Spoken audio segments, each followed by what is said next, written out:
Good morning students. हमारा क्या topic चल रहा है? Properties of Riemann Stieltjes integral. हम 4 प्रॉपर्टीज़ पढ़ चुके हैं। लास्ट प्रॉपर्टी हमारी क्या थी कि अगर f आपके पास रीमन-स्टिल्टज फंक्शन है for every constant, then for every constant C F भी क्या होगा? रीमन-स्टिल्टज फंक्शन होगा।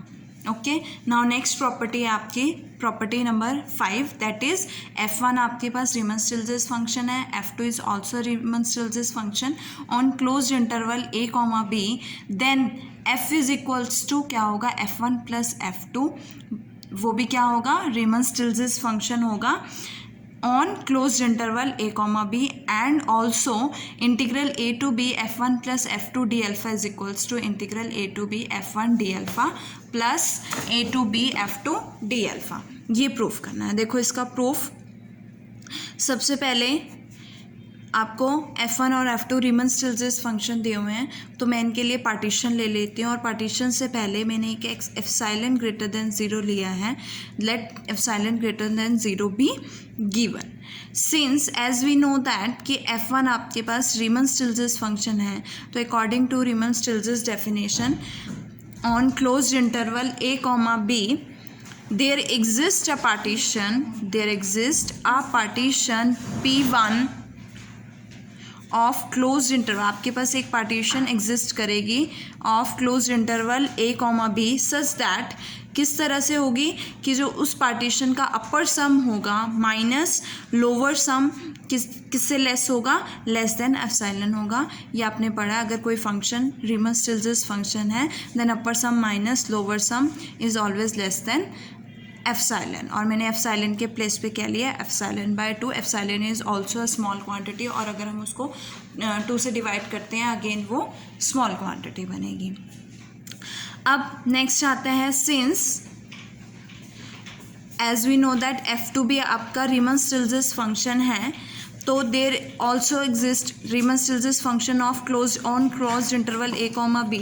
अगेन इसके कॉरस्पॉन्डिंग एक पार्टीशन एग्जिस्ट करेगी। वो पार्टीशन मैंने क्या ली है? Let that partition be p2 of closed interval a, b such that किस तरह से होगी partition? Upper sum minus lower sum is less than epsilon by 2। तो आपके पास क्या आएगा? Upper sum minus lower sum is less than epsilon by 2। इसे ले लो इक्वेशन नंबर 1, इसे ले लो इक्वेशन नंबर 2। नेक्स्ट, अब आपके पास मैंने क्या लिया है? लेट एक पार्टीशन P ली है, that is union of P1 and P2। ये हमने क्या लिया है? कॉमन रिफाइनमेंट ली है ऑफ P1 एंड P2।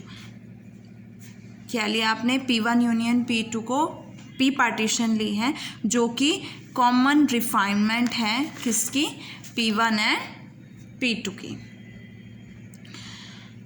अब देखो आपके पास क्या है? u ऑफ P1 के रिस्पेक्ट में, u ऑफ P1 पार्टीशन के लिए upper sum minus lower sum less than epsilon by 2, upper sum minus lower sum less than epsilon by 2।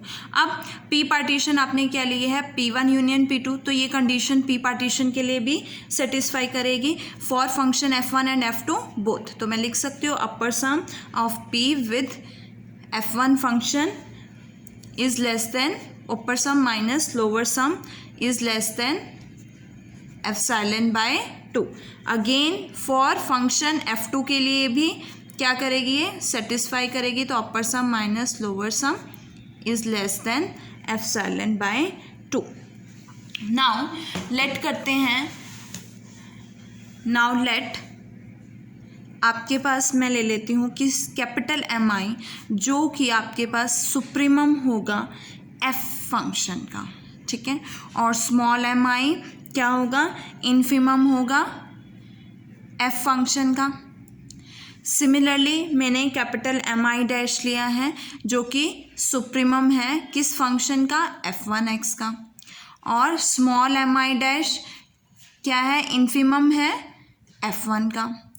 And इसी तरह से मैंने capital MI double dash is equals to supremum लिया है f2 of x, और small MI double dash क्या लिया है? Infimum of f2x। नाउ अगर यहाँ पे हमें क्या दिया हुआ है? देखो, where f1 f of x is equals to f1 of x plus f2 of x।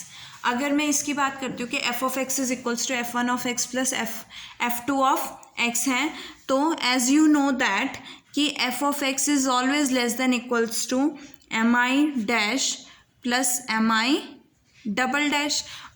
f of x is equals to f1 of x plus f2 of x है, तो f ऑफ x किससे less than होगा, इसके lower bound और sorry इसके upper bound, और इसके upper bound से इसके सुप्रीमम से और इसके सुप्रीमम से मैं लिख सकती हूँ f of x is less than equals to mi dash plus capital mi dash, because f1 देखो यहाँ पे f1 भी क्या होगा, f1 of x is less than equals to capital mi dash because ये इसका सुप्रीमम है, और f2x भी क्या होगा, less than equals to m2 mi double dash. So we can write f of x is equals to f1 of x plus f2 of x is less than equals to mi dash plus capital mi double dash. तो इसका मतलब क्या है कि mi dash plus mi double dash क्या हो गया, upper bound हो गया। किसका अपर बाउंड हो गया, f of x का। लेकिन f ऑफ x का जो लीस्ट अपर बाउंड है दैट इज सुप्रीमम है, वो क्या है, कैपिटल M है। और लीस्ट अपर बाउंड की डेफिनेशन से, अगर लीस्ट अपर बाउंड क्या होता है कि सबसे पहले वो अपर बाउंड होना चाहिए, सेकंड कंडीशन क्या होती है कि अगर उसके अलावा कोई और अपर बाउंड आएगा तो वो क्या होगा, हमेशा उससे बड़ा होगा, है ना। तो इसके अलावा mi के अलावा सुप्रीमम के अलावा एक और अपर बाउंड आया है ये, तो ये अपर बाउंड जो होगा इससे क्या होगा, ग्रेटर होगा। It means mi is less than equals to mi dash plus mi double dash. ऐसा क्यों है, because mi is supremum that is least upper bound of f of x। Similarly same condition greatest lower bound के लिए exist करती है। देखो f1 of x is greater than equals to small mi dash होगा, ये होगा ना, f1 of x is greater than equals to small mi dash, और f2 of x is greater than equals to mi double dash. तो sum करोगे तो f1 of x plus f2 of x is greater than equals to mi dash plus mi double dash, और ये किसके equal है, f of x के। Means f of x greater than equals to mi dash plus mi double dash हो गया। ये क्या बन गया, इसका लोअर बाउंड बन गया। अब f ऑफ x का ग्रेटेस्ट लोअर बाउंड क्या है, स्मॉल mi है, तो ग्रेटेस्ट लोअर बाउंड की कंडीशन से mi क्या होगा, ग्रेटर होगा किससे, इस लोअर बाउंड से। तो similarly we can say that mi is greater than equals to mi dash plus mi double dash. Okay, now consider, हमने क्या कंसिडर किया है, मैं कंसिडर कर लेती हूँ upper sum with respect to function f। तो मेरे पास बाय डेफिनेशन क्या होगा, upper sum i is equals to 1 to n capital mi सभी upper bound sorry least upper bounds का sum product with difference. Okay, तो यहाँ से मैं लिख सकती हूँ इज लेस देन mi किससे लेस है, less than equals to mi dash plus mi double dash. तो less than equals to summation i is equals to 1 to n capital mi dash plus mi double dash del alpha i, which is separate कर दो, summation i is equal to 1 to n mi dash del alpha i और plus summation i is equals to 1 to n mi double dash del alpha i। अब देखो mi dash जो least upper bound है, supremum है किसके, किस function का supremum है, f1 ऑफ x का सुप्रीमम है, तो ये अपर सम होगा with respect to f1 function, है ना। और सिमिलरली mi डबल डैश किसका सुप्रीमम है, f2x फंक्शन का है, तो मैं लिख सकती हूँ upper sum with respect to f2 of x, which implies आपके पास क्या रिजल्ट आता है, u of P F alpha is less than equals to u of P f1 alpha plus u of P F alpha is less than equals to u of P f1 alpha plus u of P f2 alpha.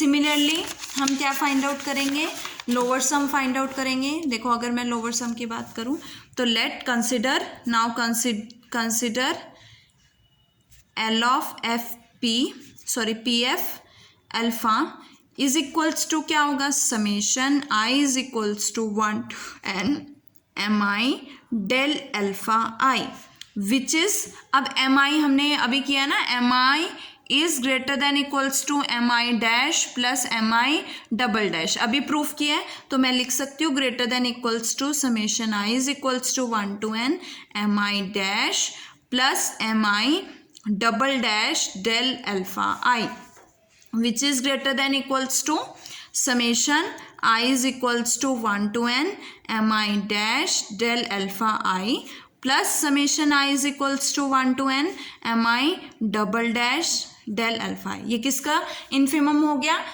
f1 of x का infimum हो गया, और ये किसका है, f2 of x का।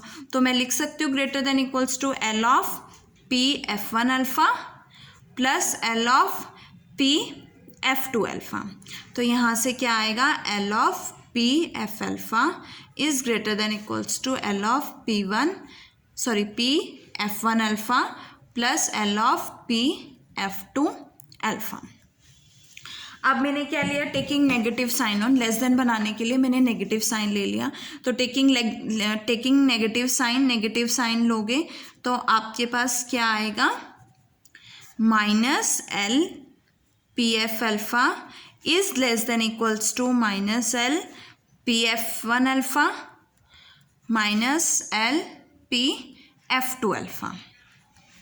जो आपने अपर सम वाली फाइंड आउट किया, अपर सम फाइंड आउट किया है डेफिनेशन का यूज़ करके, और जो लोअर सम यूज़ किया है उन दोनों को क्या कर दो, ऐड कर दो। मीन्स इस इक्वेशन को आप ले लो थर्ड इक्वेशन, ये आपके पास हो जाएगी थर्ड इक्वेशन एंड ये है फोर्थ इक्वेशन।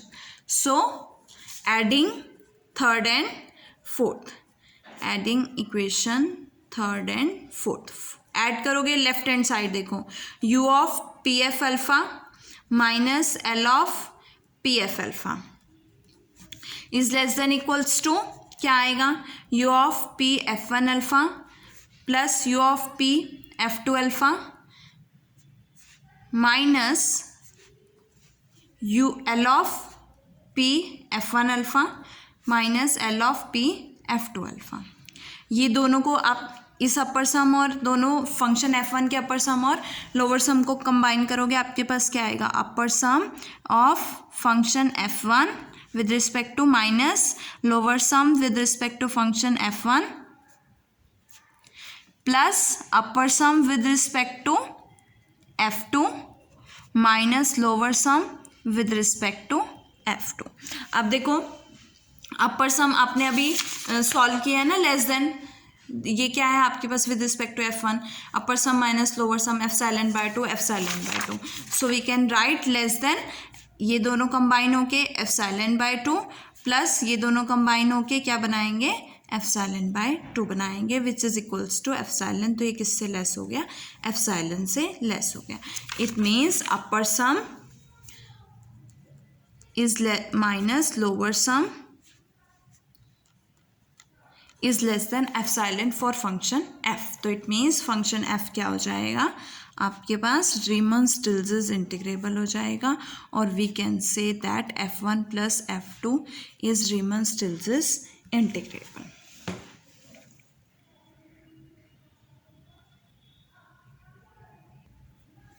नाउ हमारा सेकेंड पार्ट जो हमें शो करना है वो क्या है, integral a to B f1 plus f2 D alpha is equals to integral a to B f1 D alpha plus integral a to B f2 D alpha. इसमें हम क्या यूज़ करेंगे, डार्बॉक्स थ्योरम का यूज़ करेंगे जो आपने graduation में पढ़ी है।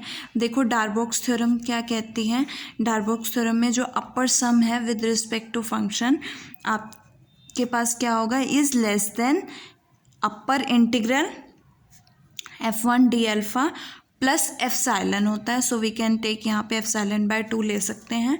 सिमिलरली देखो यहाँ पे सिमिलरली ये अपर सम के लिए है, सिमिलरली आपके पास किसके लिए होगी, फंक्शन f2 के लिए होगी, जैसे f1 फंक्शन के लिए है तो f2 के लिए भी लिख सकती हूँ मैं less than integral A to b b bar F1 sorry यहाँ F1 आएगा, यहाँ F2 D alpha plus epsilon by 2 हो जाएगा। ठीक है, ये डार्बॉक्स थ्योरम है।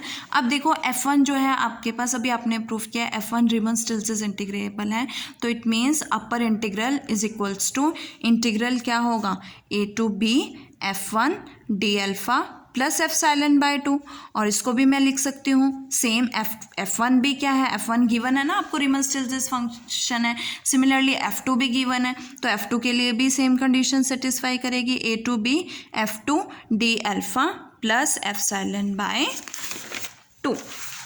नाउ अगर मैं इन दोनों इक्वेशंस को ऐड करती हूँ तो मेरे पास क्या आएगा, upper sum with respect to F1 plus upper sum with respect to F2 is less than integral A to B F1 D alpha plus epsilon by 2 plus integral A to B F2 D alpha plus epsilon by 2। यहाँ से less than A to B F1 D alpha plus integral A to B F2 D alpha और epsilon by 2 क्या हो जाएगा, epsilon हो जाएगा। But epsilon जो है वेरी स्मॉल आर्बिट्रेरी और वेरी स्मॉल क्वांटिटी है, तो स्मॉल वैल्यू है एप्सिलॉन की, तो हम इसको नेग्लेक्ट कर सकते हैं। So we can write u of P F1 alpha plus u of P F2 alpha is less than A to B F1 D alpha plus integral A to B F2 D alpha. Now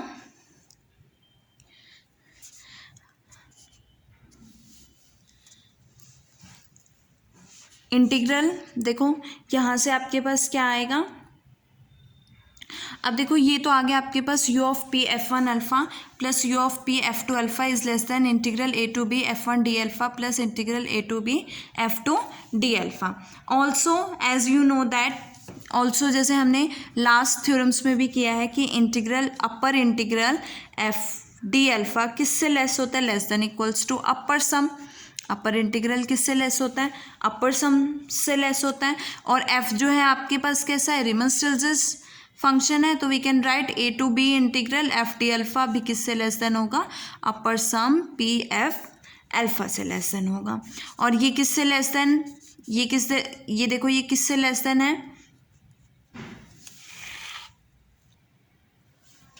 ये किससे less than equals to होगा upper sum with respect to F1 alpha plus upper sum with respect to F2 alpha. देखो कैसे होगा, from equation third equation में आपने proof किया है ना कि upper sum with respect to function f is less than equals to upper sum with respect to function F1 plus upper sum with respect to function F2। So we can write this is less than equals to this. और ये किससे less then है, देखो ये value किससे less than equals to है, less than equals to integral A to B F1 D alpha plus integral A to B F2 D alpha. So we get आपके पास क्या वैल्यू आएगी, इंटीग्रल ए टू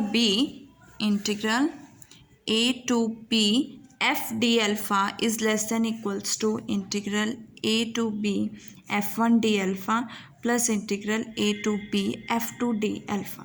अगर मैं F1 को replace कर दूँ, रिप्लेस बाय माइनस F1 और F2 को भी रिप्लेस कर दूँ बाय माइनस F2, ठीक है, तो मेरे पास क्या आएगा, देखो यहाँ से f की वैल्यू क्या है, integral A to B F1 plus F2 मैं लिख सकती हूँ ना, F1 plus F2 D alpha, तो F1 के प्लेस पे minus F1 minus F2 D alpha less than equals to integral A to b minus F1 D alpha plus minus F2 D alpha.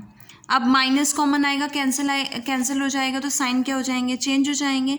So we can write a to B F1 plus F2 D alpha is greater than equals to integral A to B F1 D alpha plus integral A to B F2 D alpha. अब देखो same value ही greater है और same value ही less है, सो यहाँ से क्या result आएगा, from this and this equation आपके पास ये क्या हो जाएंगे, इक्वल। अगर a is less than equals to b है and b is less than equals to a है, then a is equals to must be equals to क्या होता है, b होता है। तो यहाँ पे क्या साइन आएगा, इक्वल का साइन आएगा, जो आपको क्या करना था, प्रूफ करना था।